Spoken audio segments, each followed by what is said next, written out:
सनसनी खेज दास्तान जो तन्हा दुश्मन की फौजों से नबर्द आजमा रहा, आपके लिए पेश खिदमत है। की तरफ जाने से पहले आप सबसे गुजारिश है कि अगर अभी तक आपने हमारे चैनल को सब्सक्राइब नहीं किया तो इसे सब्सक्राइब कीजिए और वीडियो पसंद आने की सूरत में इसे लाइक और शेयर करना मत भूलिए और कमेंट करके हमें बताइए कि आपको हमारी वीडियोस कैसी लगी। आइए कहानी की तरफ चलते हैं। बारूदी सुरंगी कते को उमूमन बार्ब्ड वायर लगाकर जाहिर किया जाता है। वो हमारा दुश्मन जिस घटिया ज़हनियत का मालिक है उससे ये बैद है कि वो जनीवा मुआहदे के मुताबिक बारूदी सुरंगी कते की निशानदही बार्ब्ड वायर से करे, लेकिन ये उनकी फॉरवर्ड पोस्ट नहीं थी। जहाँ दुश्मन के लिए नहीं तो अपने आदमियों की निशानदही के लिए उसे बारूदी सुरंगी कते की निशानदही करना जरूरी था। इसके अलावा कई फुट पड़ी बर्फ भी आर्जी तौर पर बारूदी सुरंगों को नाकारा कर देती है, क्योंकि बर्फ की मोटी तह की वजह से बारूदी सुरंग पर मतलूबा दबाव नहीं पड़ता और दबाव न पड़ने की सूरत में बारूदी सुरंग नहीं फटती। मैं तार से बाहर रहकर नीचे उतरने लगा। दूसरी जानिब भी उतराई काफी दुश्वार थी, लेकिन उतरी नहीं कि मेरी हरकत रोक सकती। थोड़ा सा नीचे होते ही इक्का दुक्का दरख्त और झाड़ियां शुरू हो गई थी। मैंने मुकम्मल नाले में उतरे बगैर पहाड़ी के दरमियान रहते हुए आगे का सफर शुरू कर दिया। घड़ी पर निगाह दौड़ाने पर मुझे सुबह के 3 बजते नजर आए। मैंने 10 बजे अपना सफर शुरू किया था। गोया मुझे मुसलसल हरकत करते 5 घंटे गुजर चुके थे। रोशनी फैलने में 2-2.5 घंटे गुजर गए थे और इस मुख्तसर वक्त में मुझे किसी महफूज मकाम पर पहुंचना जरूरी था। अचानक मेरे कानों में शदीद फायरिंग की आवाज आई। 3-4 क्लैशनकोफें इकट्ठी ही गरजी थी। शायद किसी जंगली जानवर की कमबख्ती आई थी। फायर का दौरानिया कुछ ज्यादा नहीं रहा था, जल्द ही फायर रुक गया था। गोया मेरा अंदाजा सही था कि किसी गीदड़ या लूमड़ वगैरह की हरकत के बायस झाड़ियां हिली थी और बहादुर भारतीयों ने फायर खोलने में देर नहीं लगाई थी। मैंने हिफ्ज़ मा तक़द्दुम के तौर पर पिस्टल की नाल पर साइलेंसर भी चढ़ा लिया था। थोड़ा आगे बढ़ते ही मुझे बाएं तरफ काफी दूर रोशनी के 2-3 गोले बुलंद होते दिखाई दिए, लेकिन वो वहां से काफी फासले पर थे। थोड़ी सी दबी हुई जगह आई, गोया कि कोई छोटा सा नाला हो। मुझे अच्छी खासी प्यास महसूस हो रही थी। उस दबी जगह में चश्मे की मौजूदगी यकीनी थी और बदकिस्मती ये थी कि बर्फ ने चश्मे को अपने नीचे दबाया हुआ था। नाले में उतरकर मुझे पानी जरूर मिल जाता, लेकिन जरूर पानी के हुसूल के लिए नाले में उतरना मुझे कब गवारा हो सकता था। एक अच्छे स्नाइपर में इससे कई गुना ज्यादा प्यास बर्दाश्त करने का हौसला मौजूद होता है। मैं एक अच्छा स्नाइपर हूँ या नहीं इस बारे में तो मैं कुछ नहीं कहता, अलबत्ता इसमें कोई शक नहीं कि मुझ में भूख प्यास बर्दाश्त करने का मादा वाफिर मिकदार में मौजूद है। मैं उसी सीधाई में चलता रहा। रोशनी होने के खौफ ने मुझे रफ्तार बढ़ाने पर मजबूर कर दिया था। मेरी बदकिस्मती के दरख्तों की हद अचानक खत्म हो गई। उसके बाद दरख्तों के कटे हुए तनों ने मुझे चौकन्ना कर दिया था। वहाँ से दरख्त और झाड़ियाँ काटने का मकसद यही था कि करीब कोई पोस्ट मौजूद थी। उस इलाके में दरख्तों की कटाई 3 मकसद से की जाती है: मोर्चों और रिहायशी बंकर्स की तामीर के लिए, जलाने के लिए और फील्ड ऑफ साफ करने के लिए। और वहाँ मुझे मौखर जिक्र बात सही लगी, क्योंकि दरख्त बहुत ज्यादा काटे गए थे और ज्यादातर दरख्तों के खुश्क तने वहीं मौजूद थे। दरख्तों की आड़ से बाहर आने की बजाय मैं नीचे नाले में उतरने लगा। थोड़ा सा उतरते ही मुझे अपने सफर करने की समत हल्की सी रोशनी दिखाई दी। वहाँ एक और पोस्ट मौजूद थी। मैं दरख्तों की आड़ लेकर नीचे उतरता रहा। नीचे उतरते हुए मेरी कोशिश थी कि झाड़ियों और पत्थरों वगैरह का शोर न हो। ज्यादातर पत्थर तो बर्फ में दब गए, लेकिन जिस जगह बर्फ हट गई थी वहाँ बहरहाल ये खतरा मौजूद था और खड़ी ढलान में यूं भी बर्फ जल्द खत्म हो जाती है। मैं 15-20 मिनट में नीचे पहुँच गया था। ये नाला दूसरे नालों की निस्बत तंग था। पानी के हल्के शोर ने मुझे प्यास का एहसास दिलाया और मैं दस्ताने उतारकर ओक से पानी पीने लगा। पानी काफी ठंडा था। उस इलाके में ऐसे काफी चश्मे मिल जाते हैं जिनका पानी गर्म होता है, लेकिन वो नाले का पानी था। इसमें मुख्तलिफ चश्मों के पानी के साथ पिघली हुई बर्फ का पानी भी शामिल था। पानी पीकर मैंने झोले से प्लास्टिक की वाटर बॉटल निकाल कर भरी और नाले की जड़ में दबे कदमों आगे बढ़ने लगा। 500-600 गज का इलाका मेरे लिए बहुत खतरनाक था। किसी महफूज मकाम तक पहुंचने के लिए उस पोस्ट का इलाका उबूर करना नागुज़ीर हो गया था। रोशनी होते ही दूसरी तरफ के नाले में मौजूद मेरी तलाश में सरगर्दा अफराद को मेरे फरार की समत मालूम हो सकती थी। 50-60 गज का इलाका ऐसा था जहां मैं पैदल चलकर आया था। तो वहां बर्फ कतरे सख्त थी और मेरे पांव उसमें धंसे नहीं थे, लेकिन करीब से देखने पर ऐसे निशान जरूर नजर आ जाते जिससे उन्हें मालूम हो जाता कि मैं उस रास्ते से भागा हूँ। वो पोस्ट नाले से 50-60 गज ही ऊपर बनाई गई थी। चांद पहाड़ के पीछे गायब हो गया था। रात के अंधेरे के साथ दरख्तों के घने पत्ते और नाले के तंग होने की वजह से दाएं बाएं मौजूद पहाड़ की ढलानें اندھیرے میں اضافہ کر رہی تھی۔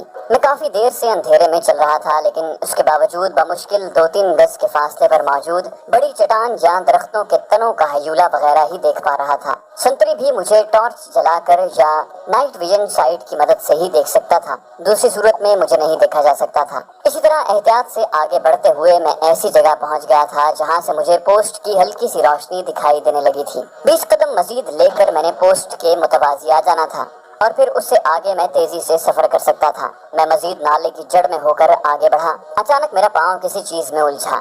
میں کسی جھاڑی کی ٹہنی سمجھتے ہوئے پاؤں کو جھٹکا دیا۔ میرا پاؤں آزاد ہوا اور اگلے ہی لمحے پورا ماحول روشنی سے نہا گیا تھا۔ میں بغیر کسی تاخیر کے نالے کی جڑ میں لیٹ گیا۔ میں دشمن کے جال میں پھنس چکا تھا۔ نالے کی تنگی سے فائدہ اٹھاتے ہوئے انہوں نے وہاں ٹریپ فلیئر لگا دی تھی۔ یہ ایک باریک سی تار ہوتی ہے جو کسی بھی رستے پر یوں لگائی جاتی ہے کہ آتے ہوئے دشمن کا پاؤں الجھنے پر تار کٹ جائے۔ تار کٹتے ہی ٹریپ فلیئر ایک لمحے میں جل جاتا ہے اور سارا ماحول روشنی سے نہا جاتا ہے۔ ٹریپ فلیئر استعمال کرنے والوں نے ایسی جگہ پر پہلے سے اپنے خودکار ہتھیار فکس کیے ہوتے ہیں۔ ٹریپ فلیئر کے جلتے ہی ہتھیاروں کے قریب موجود سنتری فائر کھول دیتا ہے۔ اس وقت بھی یہی ہوا تھا۔ ٹریپ فلیئر کے جلتے ہی وکرس گن کا فائر مسلسل وہاں آنے لگا۔ اس کے ساتھ ہی انہوں نے نعرے لگاتے ہوئے کلاشنکوفوں کے دھانے بھی کھول دیے تھے۔ مجھ پر جیسے قیامت ٹوٹ پڑی تھی۔ میں اسی طرح جڑ ہی میں لیٹا رہا تھا۔ اگر میں اپنا سر ذرا سا بھی اوپر اٹھاتا گولی مجھے لگ جاتی۔ ایک بنیادی غلطی ان سے یہ ہوئی تھی کہ انہوں نے نالے کے دوسرے کنارے پر اپنے آدمی نہیں بٹھائے تھے۔ اگر وہ ایسا کر لیتے تو یقیناً آج میں یہ کہانی سنانے کے لیے زندہ نہ بچتا۔ ٹریپ فلیئر کی روشنی لمحاتی ہوتی ہے۔ روشنی ختم ہوتے ہی دوبارہ اندھیرا چھا گیا تھا اور اس مرتبہ اندھیرا کچھ زیادہ ہی لگ رہا تھا کہ روشنی ہونے کے بعد اندھیرا زیادہ محسوس ہوتا ہے۔ اندھیرا ہوتے ہی کسی کے چیخنے کی آواز آئی تھی کہ مر گیا ہے کہ زندہ ہے۔ کسی دوسرے نے مشورہ دیا ایلومینیٹنگ راؤنڈ فائر کرو۔ ان باتوں کے دوران ایک لمحے کے لیے فائر رکا اور میں نے وہ جگہ چھوڑنے میں 1 سیکنڈ بھی نہ لگایا تھا۔ میں چند قدم ہی لے سکا تھا کہ اچانک ٹھک کی آواز آئی۔ میں اس آواز کو اچھی طرح پہچانتا تھا۔ انہوں نے مارٹر کا روشنی والا گولا فائر کیا تھا۔ مارٹر کا گولا ایک دم نہیں پھٹتا، اسے مکمل بلندی تک جاتے ہوئے 2-3 سیکنڈ لگتے ہیں۔ اس لیے ٹھک کی آواز سننے کے بعد بھی میں نے 4-5 قدم مزید بھی لے لیے تھے۔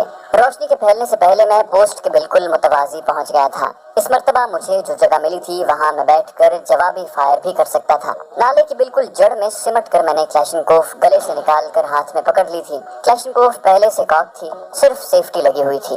سیفٹی لیور سنگل راؤنڈ کی پوزیشن پر کر کے میں نے سر ابھار کر پوسٹ کی طرف دیکھنے لگا۔ کوئی نظر نہیں آ رہا ہے، شاید وہ بھاگ گیا ہے۔ ایک آدمی نے مورچے سے آگے بڑھ کر مجھے اس جگہ ڈھونڈنے کی کوشش کی جہاں میں اس سے پہلے پڑا ہوا تھا۔ اس وقت وہ میرے لیے ایک آسان ہدف کی صورت میں سامنے کھڑا تھا اور ایسی جگہ پر کھڑے ہو کر اس کا بچ کر واپس لوٹ جانا میرے لیے گالی سے کم نہیں تھا۔ 50-60 گز کے فاصلے پر ایک سنائپر کو نشانہ سادھنے کی ضرورت نہیں پڑتی۔ کلاشنکوف کو سیدھا کرتے ہی میں نے ٹریگر دبا دیا تھا۔ دھماکے کی آواز کے ساتھ اس کی چیخ بھی شامل تھی۔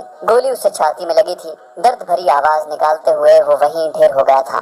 کسی نے چیخ کر کہا، مورچے میں ہو جاؤ، مورچے میں ہو جاؤ۔ اس کے ساتھ ہی وکرس گن گرجی، مگر میں نشانہ نہیں تھا۔ جس کسی نے بھی فائر کیا تھا وہ اجلت میں گن کو میری سمت موڑ بھی نہیں سکا تھا۔ اس کے ساتھ ہی روشنی کا گولا زمین پر گر چکا تھا۔ میں نے جیب سے ہینڈ گرینیڈ نکال کر اوپر کی طرف اچھالا۔ مجھے معلوم تھا کہ اس گرینیڈ کے پھٹنے سے انہیں کوئی نقصان نہیں پہنچنے والا، لیکن اس کے ڈر سے وہ میرا پیچھا نہیں کر سکتے تھے۔ زوردار دھماکے کے ساتھ کسی کے چیخنے کی آواز آئی، اس کے پاس ہینڈ گرینیڈ ہے، نیچے ہو جاؤ۔ میں نے ان کی سمت مزید 2-3 سنگل راؤنڈ فائر کیے اور جھکے جھکے انداز میں وہاں سے دور ہٹنے لگا۔ کسی نے چیختے ہوئے حکم دیا، سیکٹر نمبر 2 کو کال کر کے مدد مانگو۔ اس کے ساتھ ہی مسلسل گولیاں چلنا شروع ہو گئی تھیں۔ وہ مورچے میں چھپ کر مسلسل نالے میں فائر کر رہے تھے۔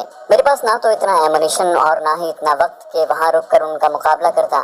وہ اکیلی پوسٹ نہیں تھی، انہیں وہ جگہ گھیرنے میں تھوڑی دیر ہی لگنا تھی اور میں خود کش حملہ آور بھی نہیں تھا کہ مجھے ان کی کمک کی پرواہ نہ ہوتی۔ پوسٹ سے تھوڑا دور آتے ہی میں نے دوڑنا شروع کر دیا، لیکن اس بھاگنے والے فیصلے پر میں زیادہ دیر عمل نہ کر سکا۔ درمیانی جسامت کے ایک پتھر سے ٹھوکر کھا کر میں گھٹنوں کے بل گرا۔ گھٹنوں کو اچھی خاصی چوٹ لگی تھی۔ 1-2 منٹ گھٹنوں کو زور زور سے ملنے کے بعد میں کھڑا ہوا اور لمبے قدموں سے آگے بڑھنے لگا۔ فائرنگ کی تیز آواز اب بھی میرے کانوں میں گونج رہی تھی۔ ایک اور روشنی کا گولا فضا میں بلند ہوا۔ اس کی روشنی میں مجھے اس نالے کی ایک شاخ داہنی جانب مڑتی نظر آئی، جبکہ دوسری شاخ سیدھا آگے جا رہی تھی۔ میں نے मुड़ने की बजाय सीधा आगे निकलने को तरजीह दी थी। सीधा जाने वाला नाला आगे जाकर चौड़ा होना शुरू हो गया था। उसके साथ वहाँ काफी झाड़ियाँ भी बिखरी थी। मुझे रोशनी के चंद और गोले फजा में बुलंद होते नजर आए, लेकिन नाले में मौजूद झाड़ियों की वजह से मैंने रुकने की जरूरत महसूस नहीं की थी। नाला आहिस्ता आहिस्ता हमवार होना शुरू हो गया था और पहले जो मुसलसल उतराई शुरू हुई थी वो खत्म हो गई थी।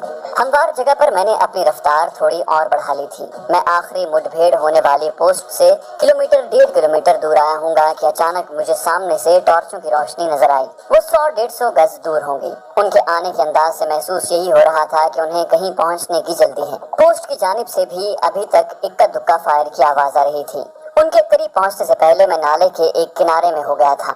झाड़ी में छुपने की बजाय मैंने एक बड़े पत्थर की आड़ लेना ज्यादा बेहतर समझा था, क्योंकि किसी भी शक की बिना पर उनके फायर खोलने की सूरत में झाड़ी मुझे फायर से हिफाजत मुहैया नहीं कर सकती थी। उसके बरक्स पत्थर मुझे नजरी आड़ के साथ हिफाजत भी मुहैया कर रहे थे। वो 10-12 आदमी थे। एक दूसरे को जल्दी चलने की तलकीन करते हुए वो अतराफ का सरसरी जायजा लेते हुए आगे निकलते चले गए। वो उस पोस्ट की मदद को जा रहे थे। यकीनन उनके तई मुजाहिदीन ने उनकी पोस्ट पर हमला किया था। शुरू में मेरी जिन आदमियों के साथ मुठभेड़ हुई थी और उन्हें मैंने जिस गलत फहमी में मुब्तला किया था, अब तक वो गलत बयानी मुझे फायदा दे रही थी। उस पार्टी के 20-25 कदम दूर जाते ही मैं पत्थर की आड़ से निकलकर आगे बढ़ गया। इतना अंदाजा तो बहरहाल मुझे था कि उनकी पोस्ट करीब ही थी, लेकिन उस नाले में उनके गुजर जाने की वजह से अब उस नाले पर किसी का शक ही नहीं था। मजीद 8 किलोमीटर आगे जाने पर मुझे नाले के बाएं तरफ ऊंचाई पर रोशनी की झलक नजर आने लगी। मैं रुकने की बजाय उसी तरफ आगे बढ़ता गया। पोस्ट नाले से काफी बुलंद थी। मैं झाड़ियों की आड़ लेकर आगे निकलता चला गया।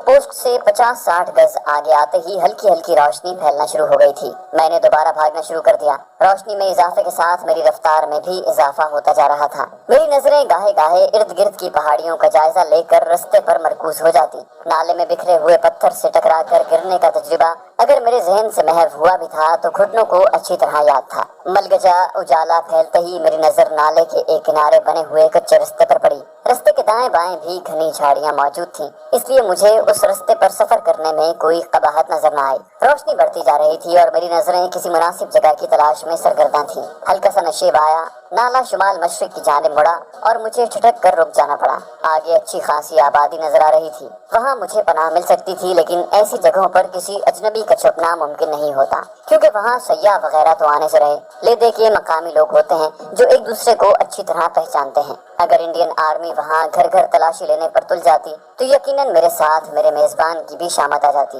बल्कि मुमकिन था कि काफी बेगुनाह उनके जुल्म की लपेट में भी आ जाते। जुनूब की समत मौजूद पहाड़ी पर मुझे काफी घना जंगल नजर आ रहा था। आबादी से 300 गज जुनूब मगरिब की तरफ वो जंगल शुरू हो जाता था। मैंने उसी जंगल का रुख किया। कच्ची सड़क से उतरकर मैं उस ट्रैक की तरफ बढ़ गया। अभी तक उस छोटे से गांव में जिंदगी सोई हुई थी। बस इक्का दुक्का घरों से उठता धुआं इस बात का मजर था कि वो घर गैराबाद नहीं थे। चौड़ा नाला अबूर करके मैं दूसरी तरफ मौजूद जंगल में दाखिल हुआ और बुलंदी का सफर तय करने लगा। मेरी नजरें किसी मुनासिब जगह की तलाश में थीं। मैंने वहाँ पूरा दिन गुजारना था। इसके लिए जरूरी था कि कोई ऐसी जगह होती जो आरामदेह होने के साथ साथ महफूज भी होती। ये और बात कि स्नाइपर अपनी कमीनगाह चुनते वक्त छुपाव को आराम पर तरजीह देता है। जल्द ही मुझे ऐसी झाड़ियों का झुंड नजर आ गया था। अपने झोले से तेजदार खंजर निकालकर मैंने वहाँ मौजूद झाड़ियों से अपने मतलब की टहनियाँ काटना शुरू कर दी। घंटा भर बाद ही मेरे पास टहनियों का ढेर लग गया था। मैं उन टहनियों से अपने लिए मचान बनाने लगा। गो उमूमी तौर पर स्नाइपर बुलंद दरख्तों पर मचान बनाते हैं ताकि दूर दूर तक इलाके पर नजर रखी जा सके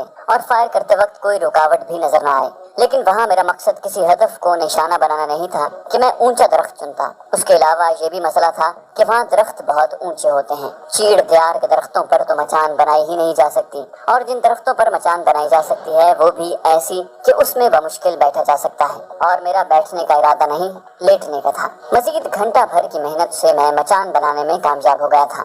धूप अच्छी तरह निकल आई थी और मचान के ऊपर बराह रास्त धूप पड़ रही थी। अपना झोला सर के नीचे रख कर मैं लेट गया। सारी रात दौड़ने भागने में गुजर गई थी। जिस जगह दुश्मन से आखिरी मुठभेड़ हुई थी वो जगह भी काफी पीछे छोड़ چھڑایا تھا۔ اس سارے علاقے کی تلاشی لینا اتنا آسان بھی نہیں تھا۔ زیادہ سے زیادہ وہ میری تلاش میں چند پارٹیاں نکال سکتے تھے۔ ان پہاڑی بلندیوں کو سر کر کے اور تمام جنگلوں کو چھان کے کسی ایک یا چند آدمیوں کو ڈھونڈ نکالنا بھوسے کے ڈھیر سے سوئی ڈھونڈنے کے مترادف تھا۔ البتہ اگر انہیں میرے چھپنے کی جگہ کے بارے میں معلوم ہو جاتا تو پھر میرا نکلنا محال تھا، کیونکہ اس جنگل کو گھیرے میں لے کر باریک بینی سے تلاشی کرتے اور میرا پکڑا جانا یقینی ہو جاتا۔ دھوپ کی نرم حدت نے جلد ہی مجھے نیند کی آغوش میں دھکیل دیا تھا۔ میری آنکھ بکری کے منمنانے سے کھلی۔ ایک سنائپر کی تربیت اس نہج پر کی جاتی ہے کہ نیند سے اٹھتے ہی اس کے حواس کام کرنے لگیں، اس لیے جاگتے ہوئے اسے یہ سوچنے کی ضرورت نہیں پڑتی کہ وہ کہاں اور کس ماحول میں پڑا ہے۔ آنکھ کھلتے ہی مجھے بھی دماغ پر زور نہیں دینا پڑا تھا۔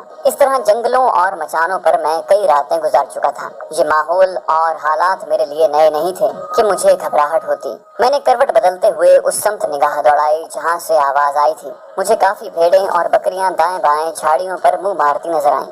جنگل آبادی کے قریب تھا اور وہاں کسی چرواہے کا آنا عجیب بات نہیں تھی۔ البتہ یہ فکر مجھے ضرور دامنگیر ہوئی کہ کہیں اس کی میرے مچان پر نظر نہ پڑ جائے۔ ایسی صورت میں میرے لیے مشکل کھڑی ہو جاتی۔ ایک بے گناہ کو قتل کرنے پر میرا ضمیر کسی طور پر بھی آمادہ نہ ہوتا، اور اسے زندہ چھوڑنے میں یہ قباحت تھی کہ وہ انڈین آرمی کی رہنمائی کر کے میری موت کا سامان پیدا کر سکتا تھا۔ میں لیٹے لیٹے بھیڑ بکریوں کا جائزہ لیتا رہا۔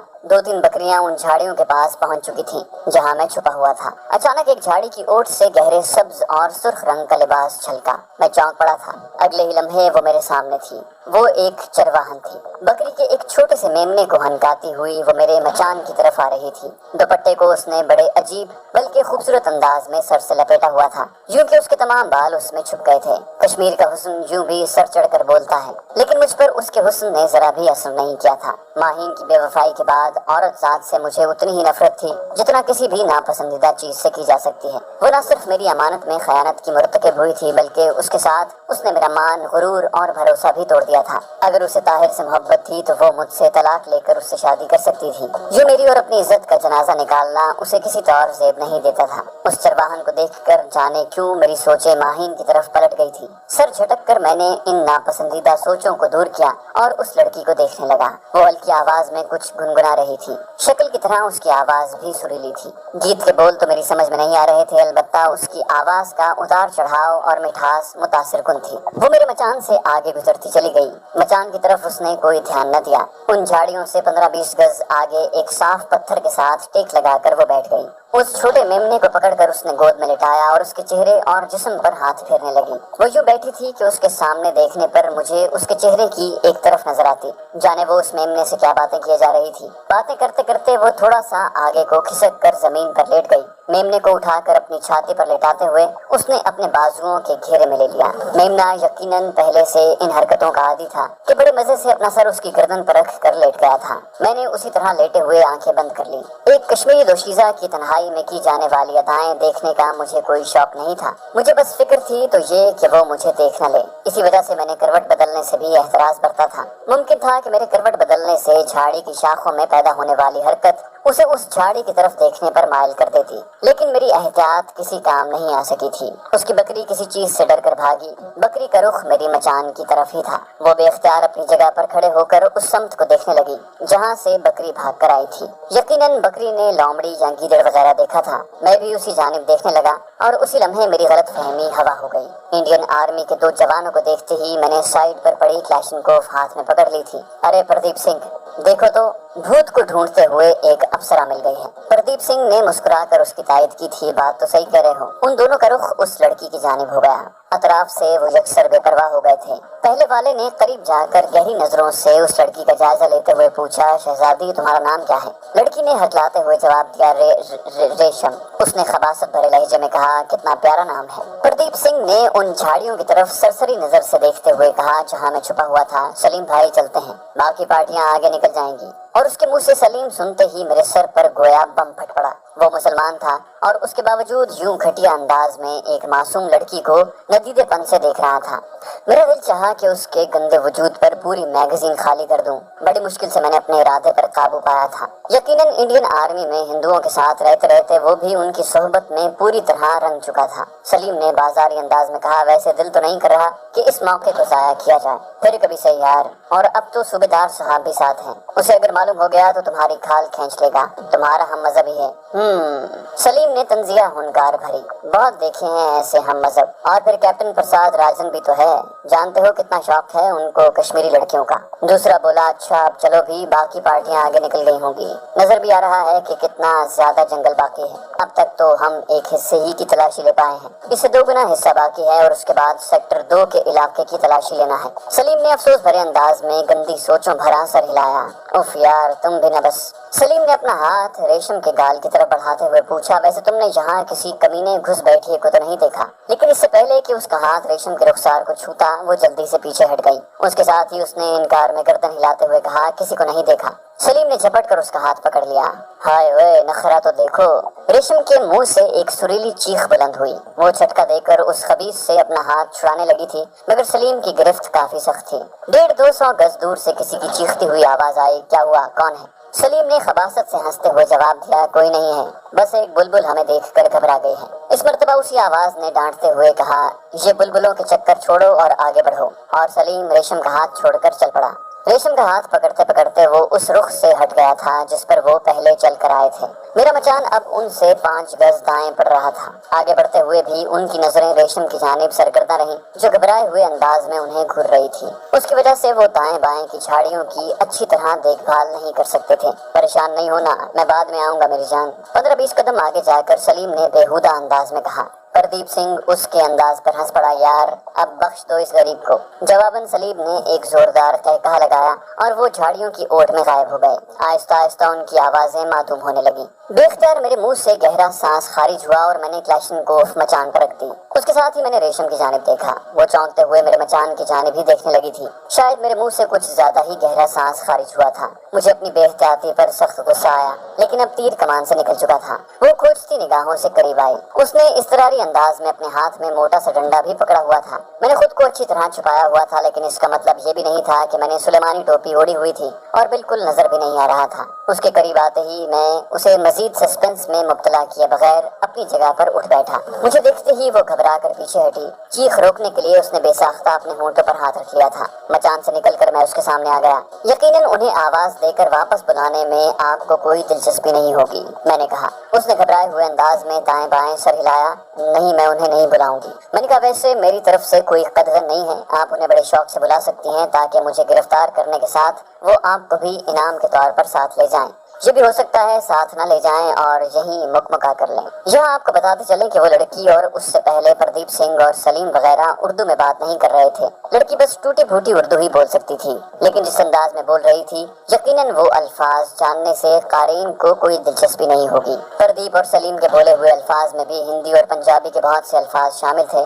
रेशम के चेहरे पर हल्की सी मुस्कुराहट जाहिर हुई। अगर मुझे ये खौफ न होता तब भी मैं इन खंजीरों को कुछ न बताती। मैं इंडियन फौज से सख्त नफरत करती हूँ। उसे बैठने का इशारा करते हुए मैं खुद भी एक पत्थर पर बैठ गया था। अच्छा, आप किस वक्त वापस लौटती हैं? मुझसे 2-3 कदम दूर हटकर वो भी नीचे बैठ गई थी।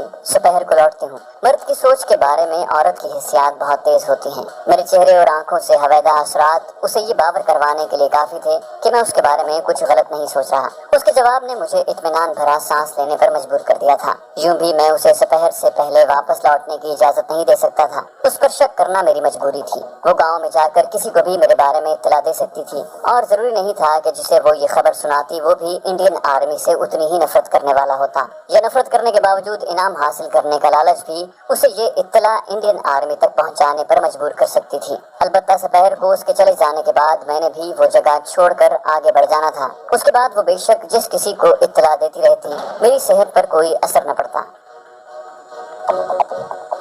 चैनल को सब्सक्राइब कीजिए और बेल आइकन पर क्लिक कीजिए ताकि आपको तमाम वीडियोस फौरन मिलती रहें।